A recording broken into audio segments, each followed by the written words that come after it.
You're listening to Members of the Jury, the show that takes you straight into the trenches of justice, where the passion, players, and consequences are real. Each episode, we examine current events happening in the system. From the battles in courtrooms to the streets demanding reform, we bring those stories here to you, the members of the jury, because we aren't afraid to take it to the box.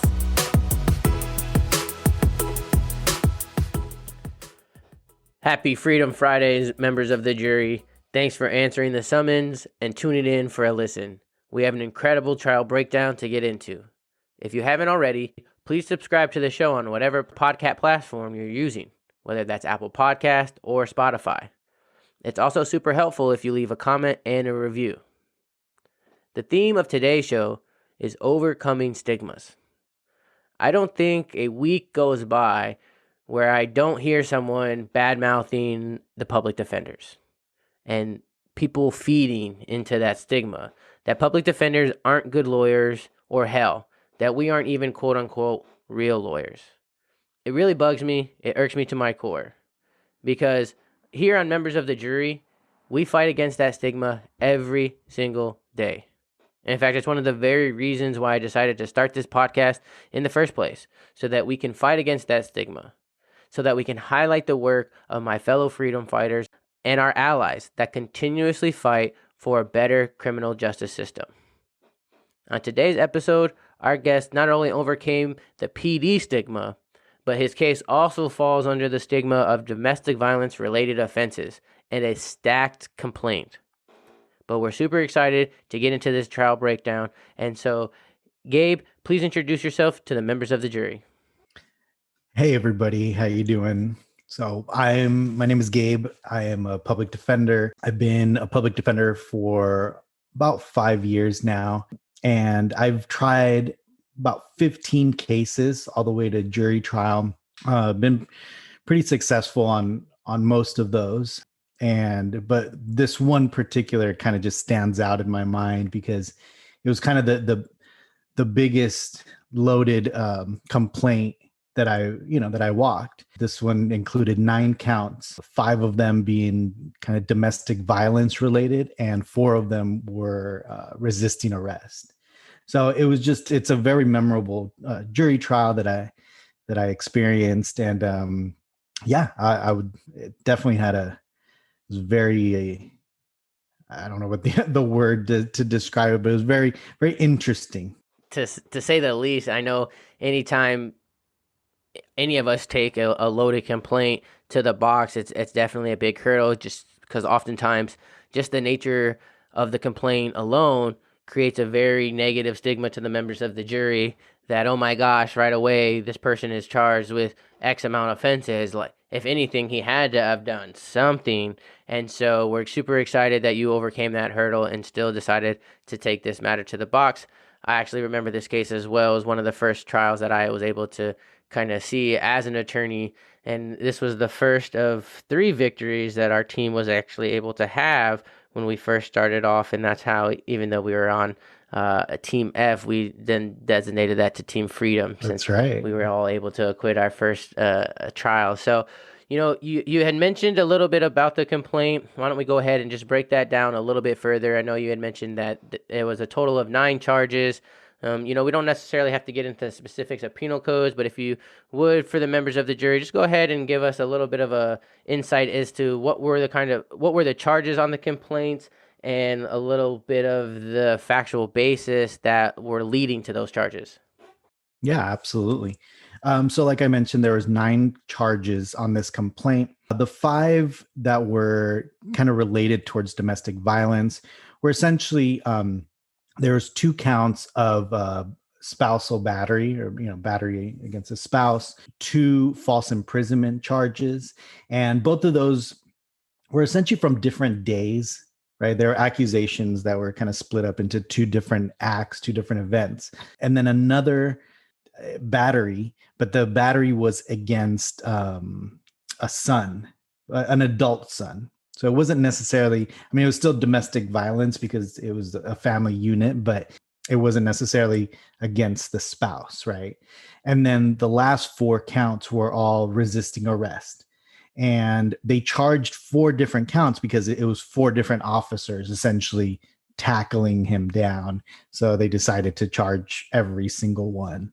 Wow, that's a loaded stack, and I'm assuming that those charges, the maximum exposure, was somewhere in the ballpark of roughly 9 years, since most of the misdemeanors we see have that maximum exposure of a year offense.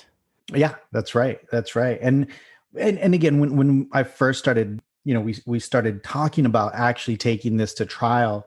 Obviously, when we read police reports, they generally are very one-sided, right? They generally like to choose who the victim is and who the aggressor is, and then the police reports are generally written kind of in that sense, right? That it leads you to believe that, right?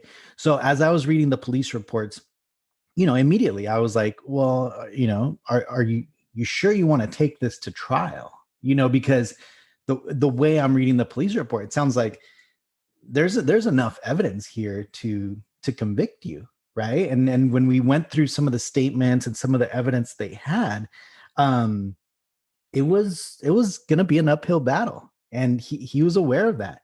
And in fact, interestingly enough, and this is why this is even more memorable, I remember exactly that, explaining to him, look, your exposure is multiple years. They're different counts. Obviously they're serious accusations, and right now the district or the city attorney's office is offering you essentially to get out pretty much credit for time served, right? And this is the part, and I think for me as a defense attorney, as a public defender, this is the first time where I saw a client where I looked him, dead in the eyes, and I 100% believed him. And I immediately was like, yeah, absolutely. And I wouldn't want you to plead guilty to something you didn't do. What I'm telling you is the facts here are, they're not good facts for us, right? And he's like, I don't care. I'll risk the full time, but I want this to take this trial. I said, okay, that's fine. He was in custody. He couldn't bail out. They had already refused a couple of our bail pitches. So he was willing to sit in jail and fight this case as opposed to plead guilty to something he didn't do and get out that day. And to me, I mean, that was the level of respect, honestly, from me to him. Like, I immediately, it jumped up. I said, yes, let's fight this. I believe you. I 100% want to fight for you, because it's the courage, right? The courage that it took for him to say, no, I'd rather stay in jail than to plead guilty to this. And to me, that was eye-opening. That was a very, very eye-opening moment. And from there on, my practice changed, right? And I literally always now go into the whole situation as far as trial as I'm in this with you. We're partners in this for trial, and I want to help you. And that's how I started. I start with the trial, right? I go straight to the trial and kind of work backwards if they are going to, accept some type of plea. But yeah, that case was definitely the first time where somebody told me I'd rather stay in jail and fight it than plead guilty. I think it's fair to say that anytime we have to ultimately go forward in some fashion on a case, and that might be trial, that might be executing a change of plea, that is against the advice of counsel. Our clients just want to do what they like to do against our advice. And I think every time that happens, it's always a memorable event. It's always a tough pill to swallow. But when it turns out to be very favorable to our client, it's the gratitude that the feeling that you get by, not only executing what they want, but then getting the just result that they, at a time, were no doubtedly the only person to believe in. is amazing. So we're super excited to really get down into the nitty gritty of this case. We had an opportunity to talk a little bit before we started recording, and you informed me that there weren't really any significant motions in limine that took place. And so I think it's right that we just jump right into the opening. I think it's really interesting to the members of the jury how prosecutors introduce cases. And so why don't you let our members of the jury know what was the prosecutor in this case saying on the record in their opening statement that you thought you needed to address going forward throughout the case? Yeah. Well, this is one of those typical, he said, she said situations. Except now there's two people that were, against my client, right? The two people inside. So again, let me just kind of paint the picture, which I guess I'll put it in the prosecution's perspective, right? How they played it out, right? In their case in chief, they essentially painted client out to be this, super aggressive, controlling father or husband, right? That was essentially controlling and trying to keep his wife and her son, which is his stepson, kind of locked inside of the house. And one thing to kind of start out to the family was kind of in a hoarding situation. That whole apartment was just full of just trash, a bunch of stuff that he collected just from the streets, and it was just cluttered everywhere.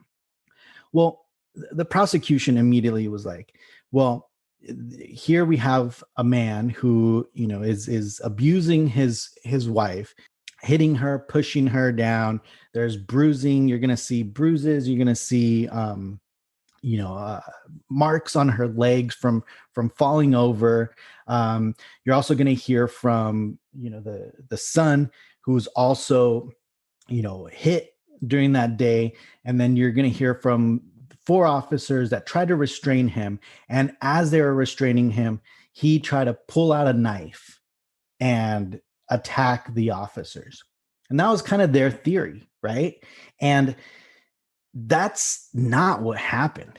Like it just wasn't, right? So I had talked to my client, obviously, and he explained that no, that's not how it went down. Well, let me ask you that. So I'm assuming that, fortunately for us, we have an opportunity to do our own opening statement. And so I'm assuming that if in your head, after the prosecution got done with their opening and you were left with the impression that that's not actually how it went down, how did you then present the story to the members of the jury during your opening that allowed them to get a better insight as to what actually happened?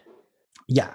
So essentially, I kind of went the safe route for the opening, for my opening. And the reason why I didn't know what the witnesses were actually going to say. I knew what they told the police. I knew what the police report said, but there were just so many inconsistencies between statements that I just didn't know exactly what they were going to say on the stand. So the first thing I told the people of the jury is I explained to him that you're going to hear about a wife, right? A spouse who suffers from alcoholism, substance abuse, and you're also going to see a house full of trash, right?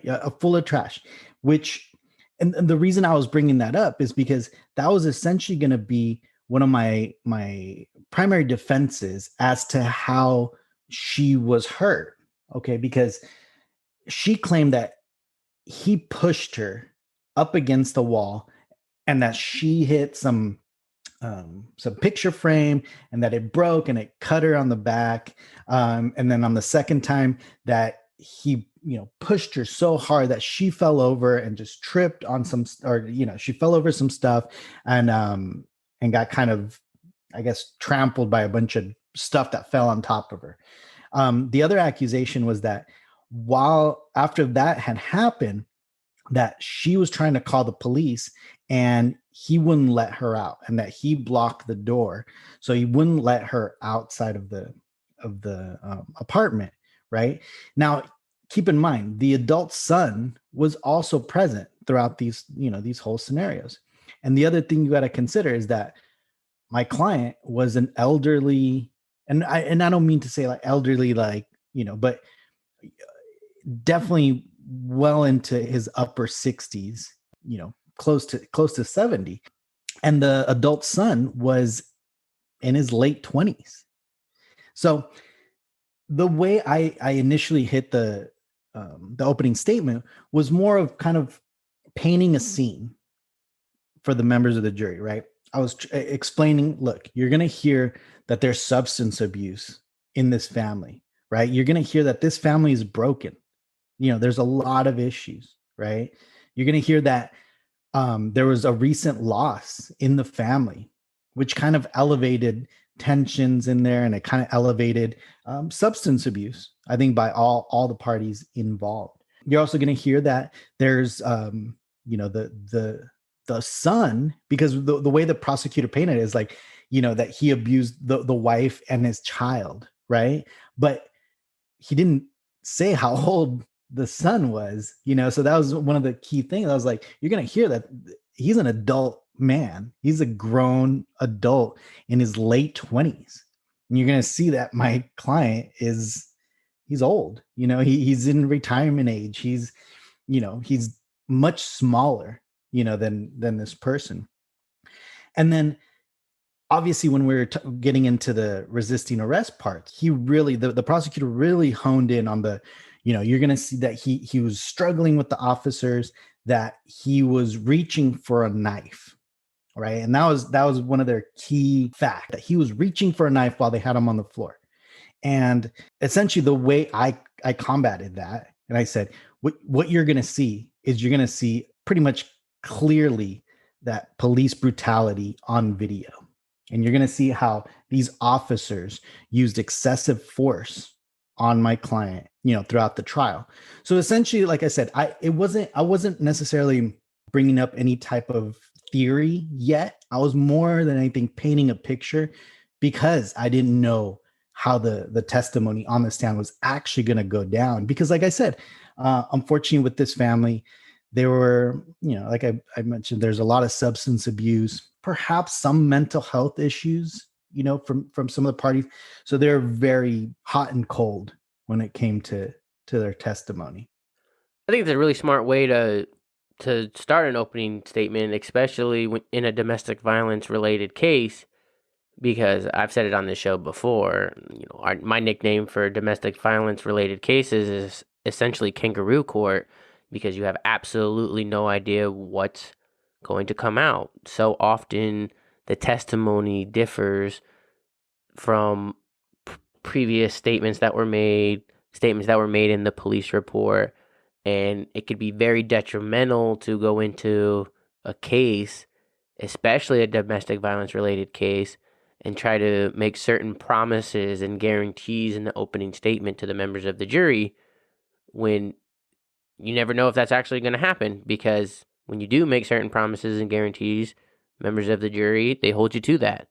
And oftentimes they spend the whole time at the trial trying to navigate their way through the evidence to see if those promises and guarantees are actually going to come to fruition. So I think you did a great job, and that was a very smart strategy, that going into a complicated case, just kind of setting up different exit strategies that could have attacked the elements of the cases without necessarily setting up affirmative defenses. So that seems like a super smart strategy. I want to go ahead and get into the opening statement from the prosecutor. I imagine on a 9-count complaint, as you mentioned, I think you said she had called all 4 officers. Why don't you give the members of the jury a rundown of all the witnesses that were ultimately called, and what you think the main focal point of the prosecution's case in chief was in setting up their establishment of the elements? Yeah, absolutely.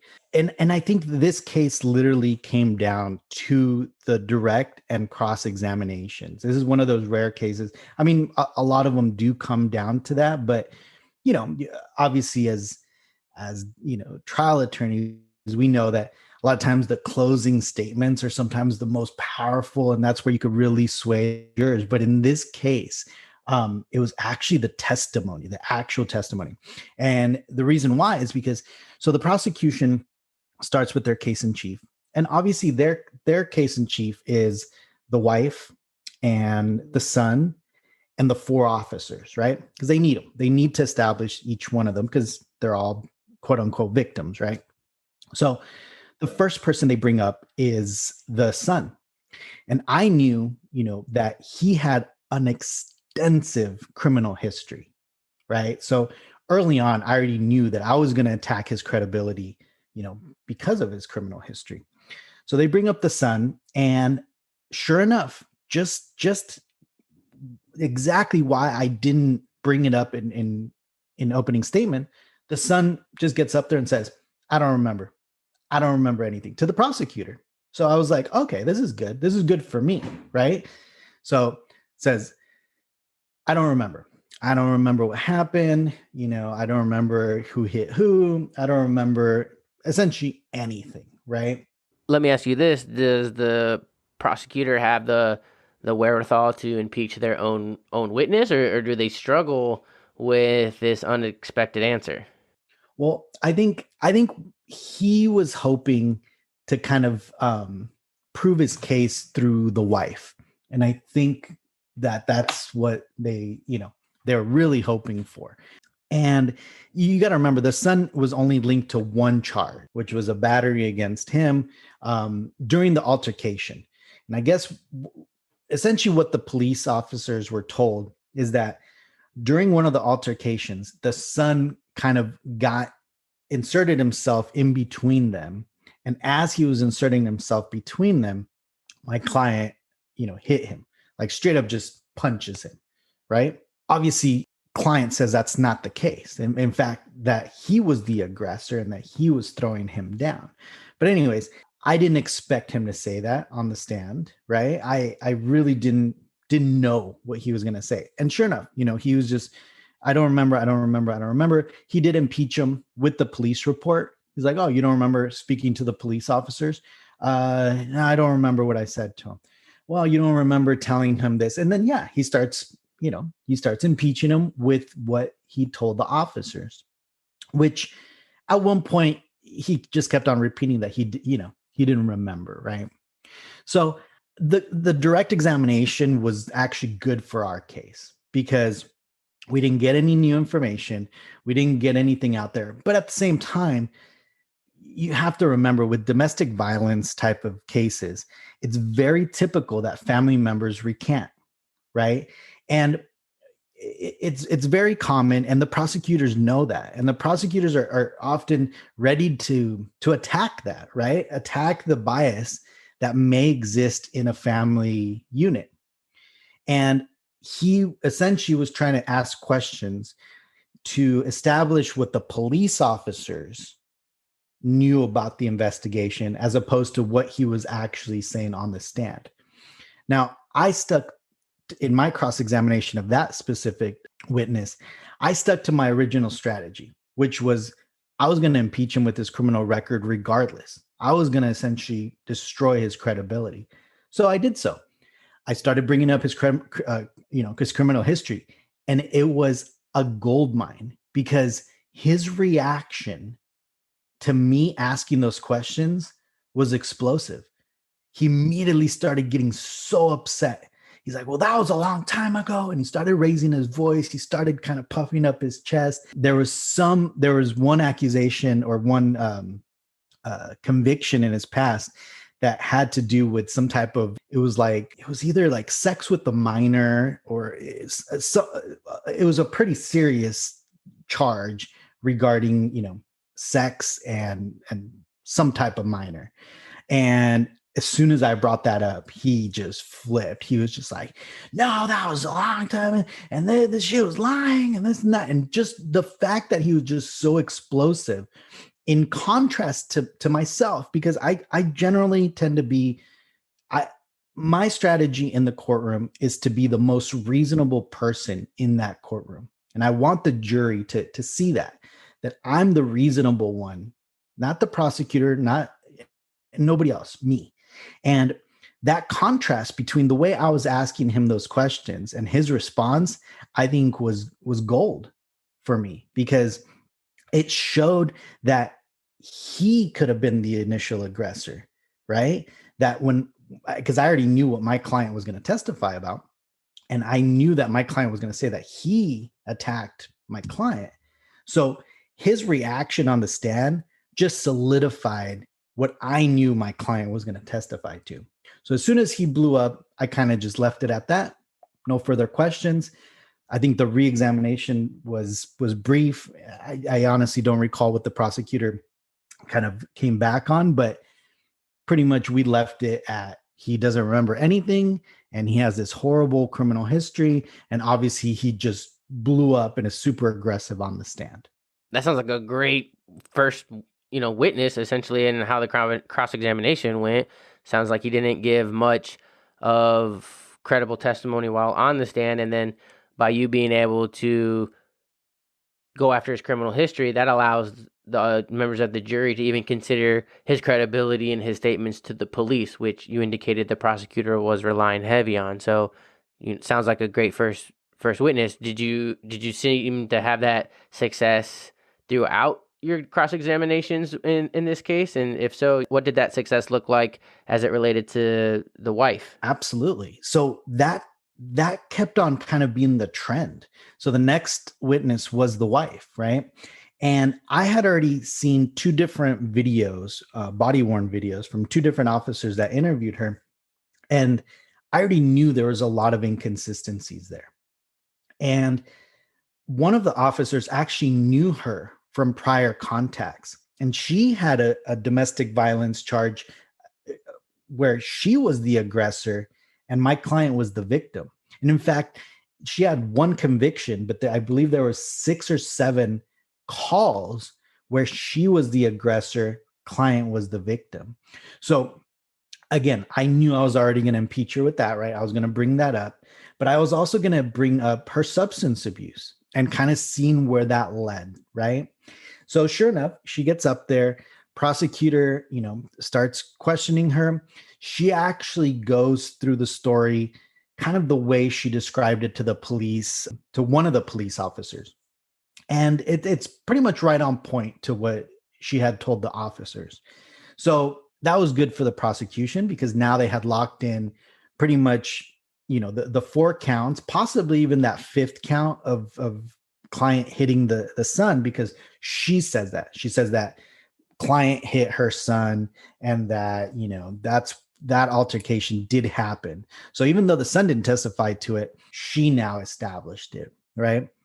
Now, when I started cross-examining her, the first question, like the first set of questions, was about her substance abuse and and she did have some kind of mental illness, and by mental, she had, I think it was like bipolar, and she had I think that was the main diagnosis. So I brought that up. I immediately brought it. Hey, you have suffered. How long have you suffered for with substance abuse? And I kind of started with a little bit kind of open-ended questions, just because I wanted to kind of gain her trust and I wanted to see what she would say about it.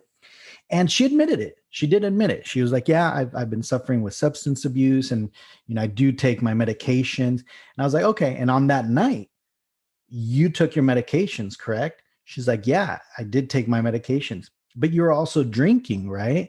Yeah, I was drinking that day. Now, are you aware of side effects that happen when you cross the, mix the medication and the alcohol? She's like, yeah, I'm not supposed to. And so she was giving me really good facts to show that maybe she didn't remember that night as clearly as she thought, right? Maybe her mind was foggy, right? Not only that, but I needed to establish her balance, because my client never pushed her.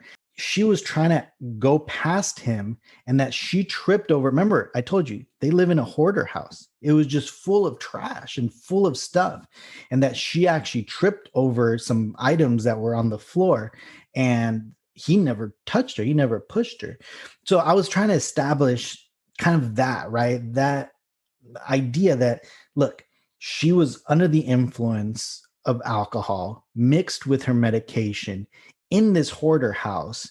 Is it reasonable to believe that she tripped over, that she fell? And it was, right? Not only that, but I started impeaching her with her inconsistent statements to one officer to the other, right? One officer, she said, yeah, he was holding us hostage. He wouldn't let us out. He hit me on this day. He hit me on this day, right? But then the other officer, she kind of changed the story. He was saying that he was hoarding the stuff, and because of the hoarding stuff, that they couldn't get out. So it's not like him physically holding them there. She was kind of more saying that he was building a barrier like around the house, right? Which is it's a different act, right? Than actually physically or through fear or whatever holding them inside of the house. So anyways, we go through it. She's a mess. She's a mess on the stand.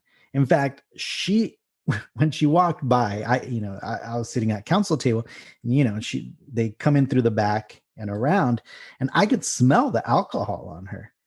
Like she was probably drinking that same day, you know what I mean? And she may have been drunk there, and the jury could tell, you know what I mean? The way she was just stumbling over her words, the inconsistencies. And yeah, whenever I would bring up something that was, contradictory to her story, she kind of had the same tendency to kind of blow up a little bit, right? She would just get really elevated. She'd get really heated whenever I would bring up something that would be, contradictive, and similar to her son. So that was great, right? That was good for me because it showed the jury that she's unstable. And there is a situation. Oh, that was another big thing. The reason why she kind of wanted to get rid of him is because she was saying that he was hoarding so much that she wanted him out of the house because she wanted to like clean it up. And because of that, she didn't want him in the house. And she had been trying to kick him out and trying to kick him out and trying to kick him out.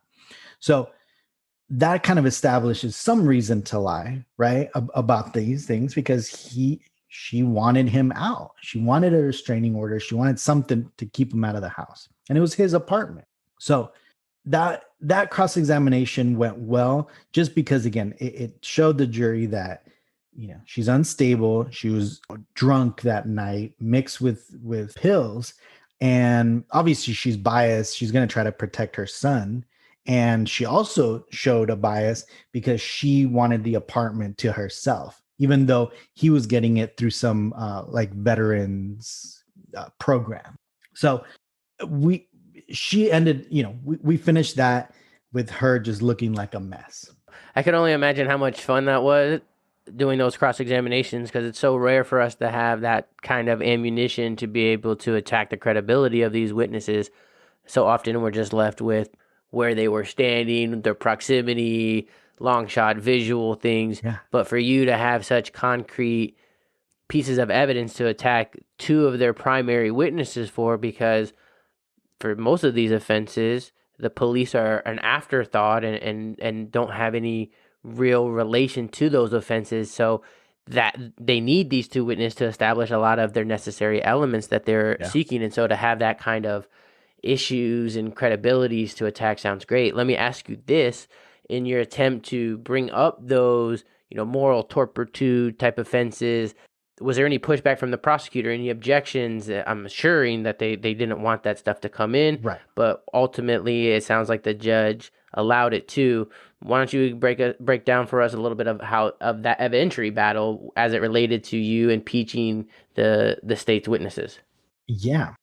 Right. So we did have to have a kind of sidebar regarding that, because there were so many uncharged incidents, right? And obviously it's a lot easier when there's convictions, where there's, some documentation where someone either pled guilty or, was found guilty at trial. It's easier to impeach someone with that. But, 6 out of those 7 incidents were uncharged incidents where the police were called, the police decided to just file a report, but the district or the city attorney's office never filed charges against the wife, right? Which was strange to me because a lot of these accusations were pretty serious. Some of them, she tried to stab him with some scissors, and it's documented. He even showed like the cut mark, like where it was, but yet they didn't file charges on her, which again was very strange. But at the same time, there's probably about the same amount of charges or calls made against him from her. So the judge at one point decided that, look, what's and I'm sure you're familiar with this. What's good for the goose is good for the what's for the gander, right? Yeah, I've never understood that saying, but I am familiar with that And saying. and you know exactly what judge we're talking about, right? And it was like, what's good for the goose is good for the gander. So essentially, what he said is, look, I'm gonna let all of them in for the prosecution. I'm gonna let all of them in for the defense, right? Fair is fair. Yeah. So and I knew that, and I knew that they were gonna, eventually when my client took the stand, he was gonna bring that up, and we would have to deal with that if my client decided to take the stand. At this point right now, I was confident that he didn't have to take the stand because, again, with her credibility kind of shot, her admitting that she was drunk that night, bringing up all of these other past domestic violence calls where she was the aggressor. I think all that combined, and especially the way she testified actually on the stand, I think at that point, I was like, all right, this is good. I think he doesn't have to take the stand. I think I have enough to argue that, that this isn't what actually happened. But here's where it got even kind of crazier and weirder, right? Because you got to remember, so those are the 5 domestic violence charges, right? 4 against the wife, 1 against the son. But we still had to deal with 4 resisting arrest charges where the officers, and you have to remember with resisting arrest charges, people tend to side with the police, right? And obviously we've seen this in national news. A lot of the times they'll tend to give the benefit of the doubt to the police because it's this subjective belief that they're in danger, and most of society tends to give them that, right? It tends to give them that that benefit of the doubt. So here it was kind of similar situation where they were called to the house for the incident. There was 4 officers that responded, and they opened up the door and they grabbed my client and just slammed him on the ground. As he slammed on the ground, he was slammed on the ground face down. Okay, so they grabbed him by the back of his shirt, but kind of twisted him over, and he fell on the floor with his hands down. Now, he was trying to break his fall, so his hands got stuck underneath his chest while 2 officers kind of put pressure on him behind his back. Now, and then this is all captured on body worn. He's yelling, he's screaming, help, help, help. My arm, his arms are stuck underneath him because, again, the weight of a full-grown officer is holding down his chest. The other officer is holding down his legs. He can't get his arms from underneath his chest, but yet the officers are screaming and yelling, put your hands behind your back, stop resisting, and he's like, I can't. And he's just screaming. But because he can't get his hands out, the officers decide to give him, quote unquote, distraction blows. And this is kind of where the whole trial, just like when I thought I had, I was like, I maybe I could win these domestic violence charges, but I don't know how I'm going to beat these, these resisting arrest charges, right? This is where it all kind of took a turn for the better for me, because the first officer that gets on the stand, so let me back it up. Remember, I told you there's four officers. One of them can't make it. So last minute he cancels. He can't make it to the stand. So the prosecution, after a break, is forced to drop that charge. So he immediately dismissed one of the charges. So boom, I'm already winning, right? +1, baby, let's go. Yeah. So the prosecution dismisses one of those charges, but we're still left with 3. Now, And eight the first left total. Yeah, 8 left total. The first officer gets on the stand, and this is the officer that did the distraction blows. And I had already seen, because again, when you're dealing with officers, with multiple officers, you were sometimes in a lucky position that we get to see different angles of what actually happened, right? Because there's multiple officers there. Well, luckily, because that officer that was giving him distraction blows actually ended up taking off his camera, I still had a nice angle from a different officer. And in that report that the officer wrote that he was giving him distraction blows, he specifically says, I gave him what is described as distraction blows with my knee to his thigh, right? And that's, I guess that's part of their policy, right? Part of the distraction blow is you knee them with your knee to the thigh, and essentially kind of like a big Charlie horse, right? And that's supposed to get them to comply. Well, while I was watching the body worn camera, I realized that he was not hitting him in the thigh. He was actually hitting him like pretty much right in the ribs, like in the kidney area, like the liver area.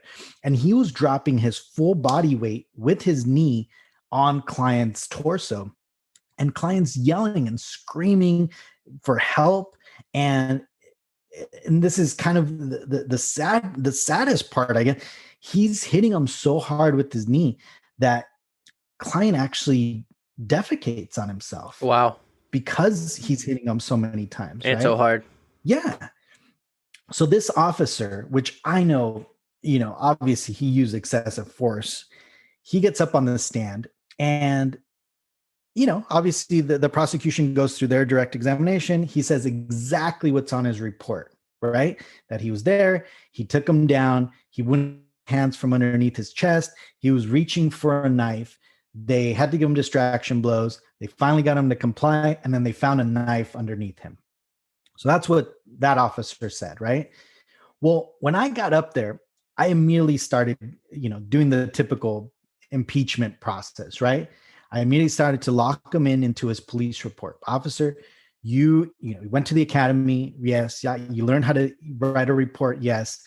You've been an officer for this long. Yes. And you do reports on every case, and you do them well, and you're thorough because your supervisors are going to, check it because they're going to be used in court. I pretty much lock him into his police report. And which I don't think he was expecting that, right? Because the police report is bad for us. But I lock him into his police report. And then I say, on your police report, you say you gave him 2 distraction blows, right? Yes. And can you describe that to the members of the jury? He's like, yeah, with my knee to his leg, I gave him 2 distraction blows. I was like, okay, I want to show you something, officer. And then I bring up the body worn camera, and I already have it ready to go on a loop. And it's literally like a 5-second loop where it shows this officer essentially just like kicking the literal crap out of my client, like literally with his knee, right, literally to the kidneys, like right to the liver. Boom, boom, client yelling and screaming for help. Not twice, probably like 6 times. And I have it in a loop. So I push play, and, obviously I set it all up, foundation and everything, press play. And the jury, like, you just looked at the jury, and the jury was like, oh my God, like, I cannot believe this officer did that. Right. And it's on a big screen, screaming, help, help, boom, boom, boom. I push stop, and I say, officer, so let me ask you again. You didn't hit him twice with your knee on the leg. Isn't that right? And he's like, I did. And I was like, what? Let me show you that video again. And I push play again, and I let it loop again. And it's just so dramatic because, again, it clearly showed my client just screaming for help, just getting hit so many times. And I asked him again. I was like, isn't it true that you actually kicked him, or like kicked him with your knee multiple times, about 6 times I counted. Isn't that true? No. He straight up says no, even though I just showed him on the body worn camera. That right there, he lost all credibility. That officer lost all credibility. But again, he had to say no because he kind of had already locked himself in with his report, with his original testimony. And I don't think he expected that body worn video to play. I love that. Can I just say I freaking love that. I would have been just as dramatic, if not more dramatic. Being able to set up an impeachment on a witness is one of my favorite things to absolutely do. And especially when you have such a strong piece of evidence that is serving as the impeachment, that's such a clear contradictory to what was just testified to. So that's amazing. Sounds like you had super amount of success in impeaching almost all of their witnesses. And, I kind of want to move the case a little bit forward. You sound like you have also, because you've made some indications about some potential evidence you presented on in your case in chief. And so why don't we go ahead and break that down? It sounds like, you had an amazing cross-examination victories with, the majority of their witnesses by being able to impeach, like I said, all of them. Why don't you give the members of the jury an introductory into your case in chief? Absolutely. But even before that, let me just, I need to tell you one other small cross-examination from another officer that was involved. So this officer is a brand new officer, rookie cop. She essentially just responded to the, to the thing. She really had no real involvement in it, but they called her in because she was a witness. I immediately started asking her this. And this was one of those like Perry Mason moments where I was like, oh. She gets up there and she's like, yeah, we responded to this domestic violence call. This is like, okay, well, you respond to it based off of dispatch telling you, right? Yeah. And everything that dispatch tells you is recorded on a CAD, right? Yes. And then can you explain what a CAD is? Well, a CAD is essentially a written out report, the chatter, everything that the dispatch is telling the officers and what they're responding is documented, on a sheet. And essentially what I did is I got her to say this. I said, you got called in for domestic violence call between a 50-something-year-old woman, white woman, and a 30-something-year-old white male. Is that right? Which it was. The original call was actually a domestic disturbance between the mom and the son. So I said, that was the initial call, right? Yes. And that's what you went to that house for, right? Yes. And so you were looking for a, 50-something-year-old, heavy set white woman, right? Yes. And a 30-something-year-old, 6 foot something white male. Yes. And when you opened the door, you saw a 50-something-year-old white woman, right? Yes. And you saw a 30-something-year-old white male. Yes. But you didn't arrest them, right? No. In fact, the only person you arrested was my client. Yes. An African-American. Yes. 60-something-year-old man. Yes. No further questions. So essentially, in a very short cross-examination, I essentially got her to admit essentially racial bias because the initial call never involved anyone African-American or male in that age group. So that was another key moment for that cross-examination.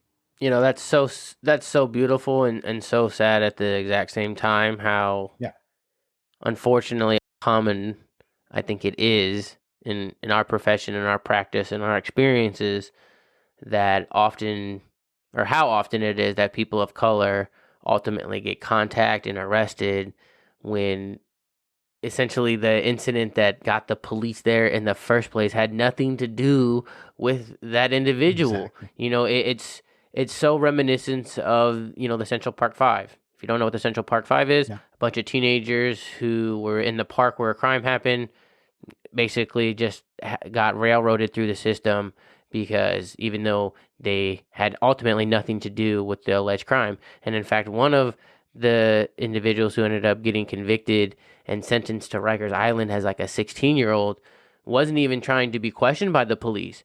His friend asked him to go to the police station with him because his friend was a person of interest, but because he just so happened to be there, the police thought, hey, might as well ask him questions too. So, like I said, that was like really beautifully done that you were able to highlight it, but super sad at the same time.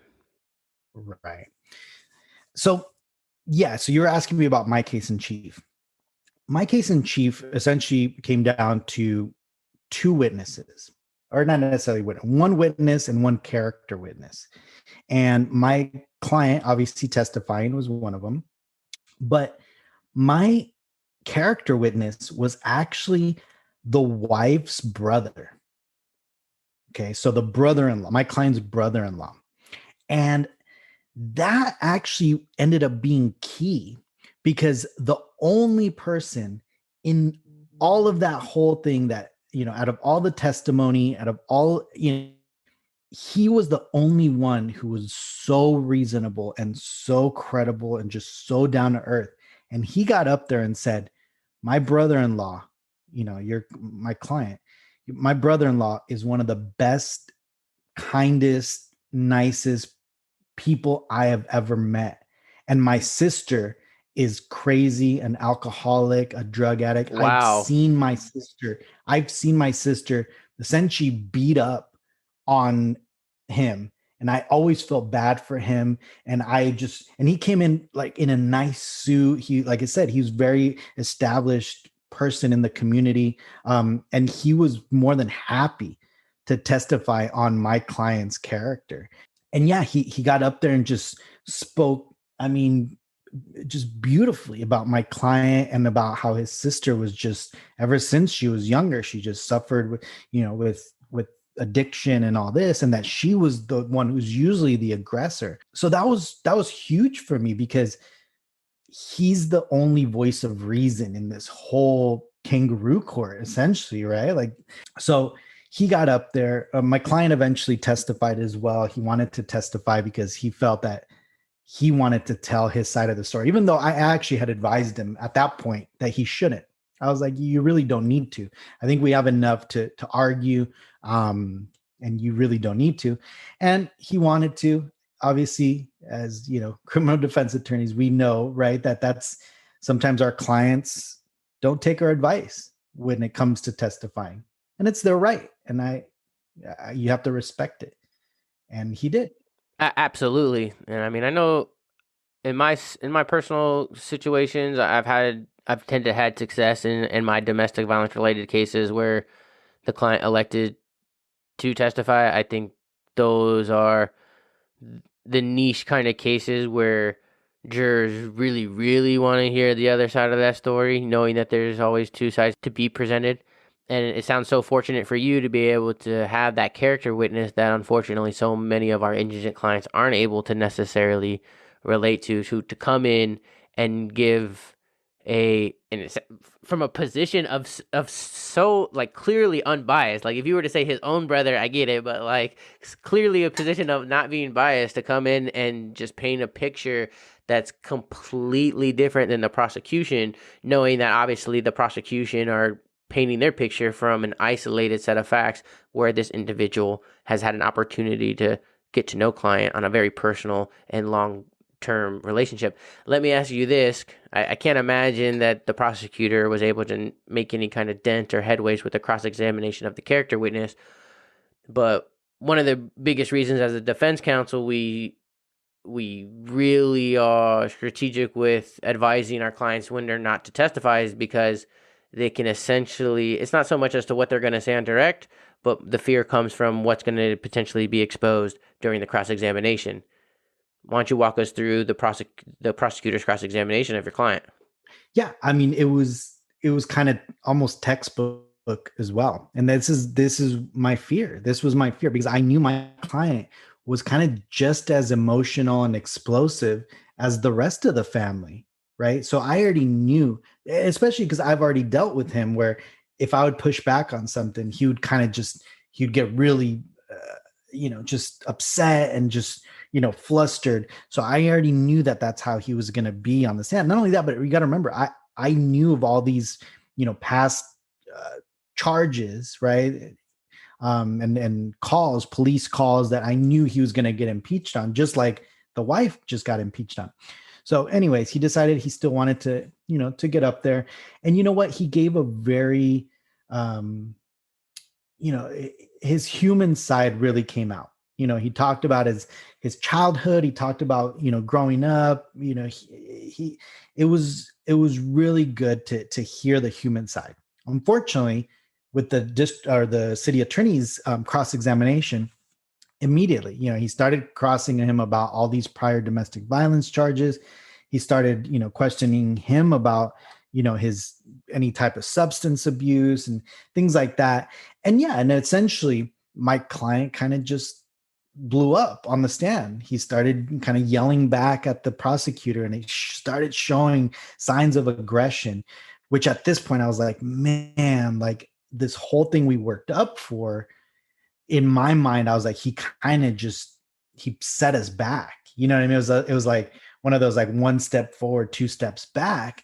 But you know what? At that point, I said, look, I have enough for arguments. I have enough to establish bias. I at least have enough to establish some type of other reasonable conclusion, right? So at that point, I still think the state of the evidence, and obviously I'm telling you this kind of in hindsight, right? While you're in the moment, while you're in there, there's a lot of bad facts that came out against us as well, and I'm just kind of giving you the short version of it. But even that, once both sides kind of rested, I was still very nervous about, my client getting convicted because of that, because of the way he testified. And because now all of a sudden we got three parties that are just a madhouse, right? Like in there.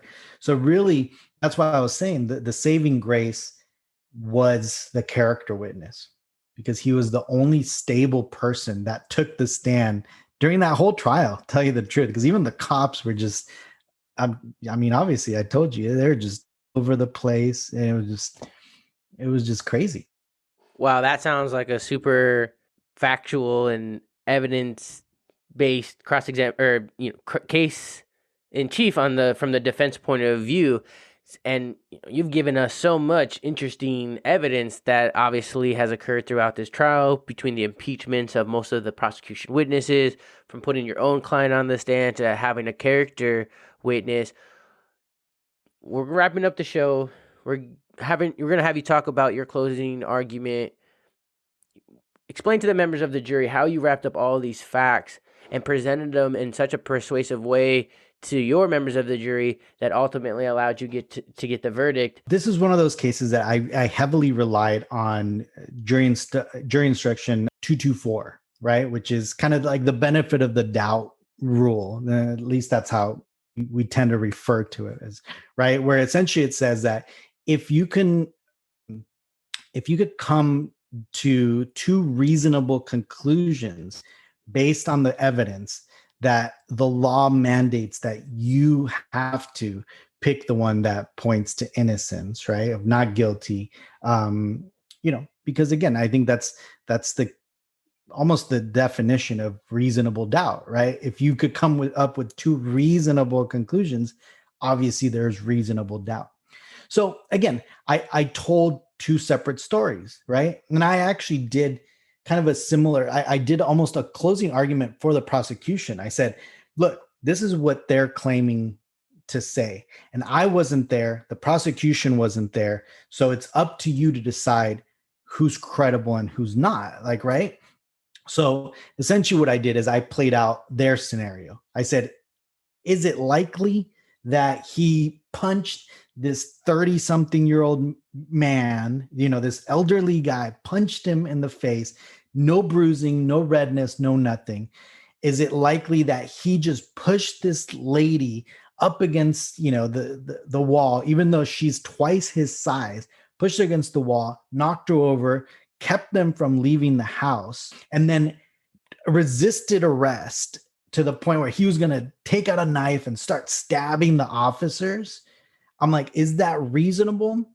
And even though it's not, right? And one strategy that I always do, obviously with my head, I'm shaking no, but I give them the benefit that I say, is it reasonable? Sure, it's reasonable, right? And the only reason I give them that is because I want to make sure that I don't also lose credibility, right? I want to say, look, is it credible? Is it reasonable? Sure.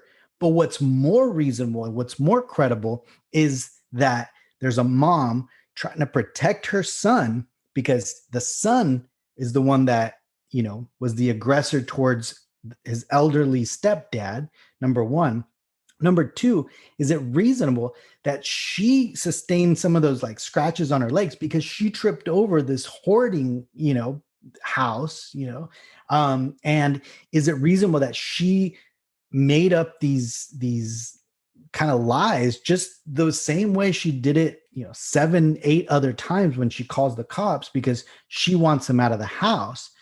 Is that also a reasonable conclusion? And is it also a reasonable conclusion that when client got pulled by the 2 cops, there's 4, but the 2 of them that pulled him, that he landed on his arms and the weight of the officers, he couldn't get his arms out, right? And then, he happened to have a little pocket knife in his pocket, but it wasn't out. And there's just no way his hands could have even been reaching for it because his hands were actually by his chest because he tried to sustain the blow when he fell down. So is that more reasonable or is that equally as reasonable? Yeah, absolutely. So then I just gave the jury, look, you have 2 reasonable conclusions.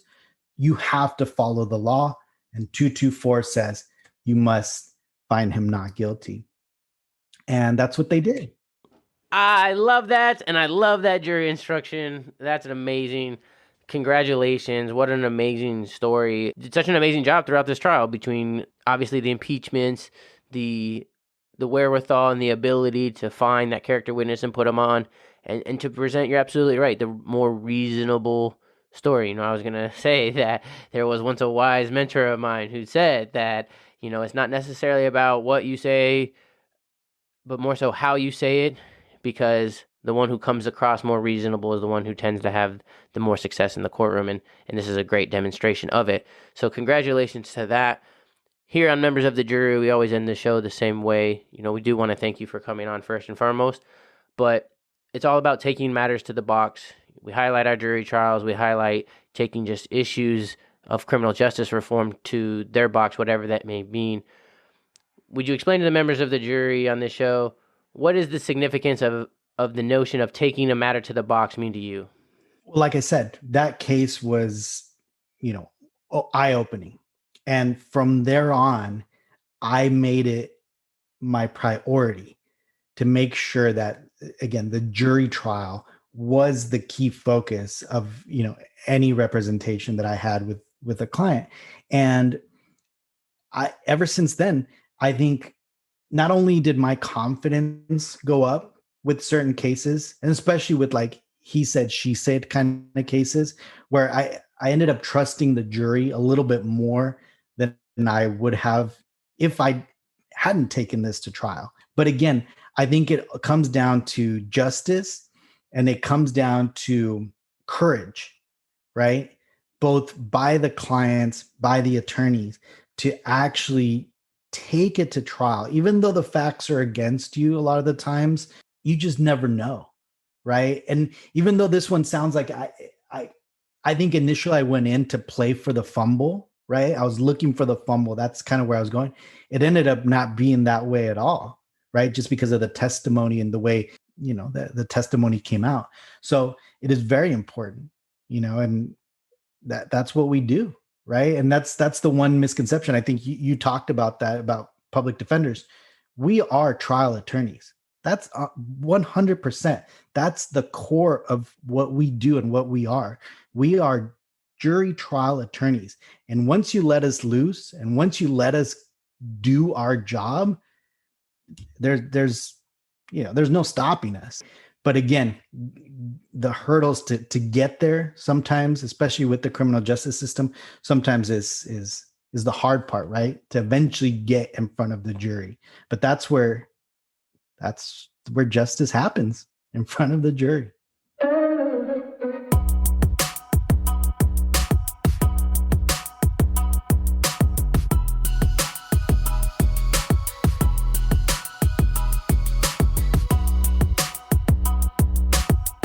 Well, members of the jury, that's our show, and I rest my case. Be sure to come back next episode as we take another matter to the box. If you're a fan of the show, go ahead and subscribe.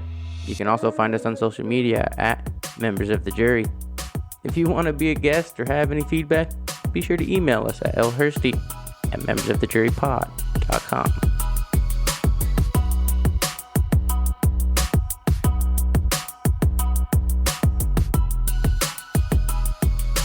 The information in this podcast is provided as general reference work as a public service. The audience is advised to check for changes to current laws and to consult with a qualified attorney on any legal issue. The use of this material does not create an attorney-client privilege in any fashion with the podcast, the host, or the guest. This information is for educational purposes only, and no one affiliated with the podcast may be held liable for any decision made based on this information.